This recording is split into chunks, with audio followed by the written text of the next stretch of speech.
We're in Psalm 72 this morning. Psalm 72, one of the royal psalms. The psalm that ties together books 2 and 3 in the Psalter. It's a royal psalm because it's attributed to King Solomon. It's a psalm that carries with it a diverse thematic range, but at the centre lies one theme that makes this psalm stand out amongst all the other royal psalms, and this is that it is the king's role to defend and protect the weakest in society. It is the king's role to defend and protect the weakest in society.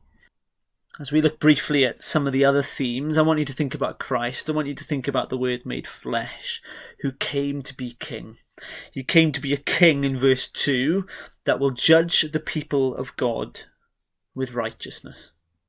In verse 5, verse 15, verse 17, he'll be a king who will endure like the sun. Verse 8, he is a king whose rule will extend to the ends of the earth. Verse 10, he's the king that other rulers and other kings will bow down to and bring tribute to. And in verse 4, verse 12, verse 13 and verse 14, he is a king that will defend the needy, defend the afflicted and the weakest in society. Now this was Solomon's prayer as he led the nation of Israel, but it is a prayer that is prophetically fulfilled in Christ, and that is why it's said to be messianic.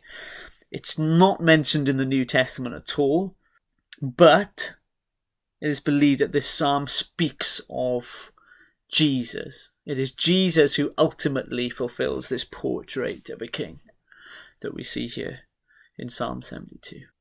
Including that main theme, looking out for those in our society and community that are helpless. And my question this morning for you to take into your day and take into the rest of your week, your weekend, and the coming months, what are you doing for those people?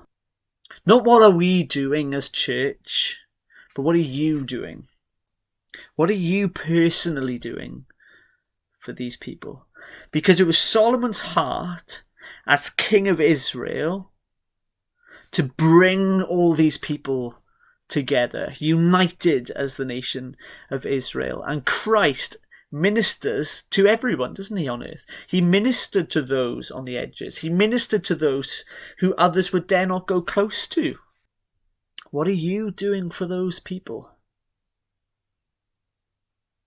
This Advent, let us remember Jesus. Let us remember the perfect King who does all things well.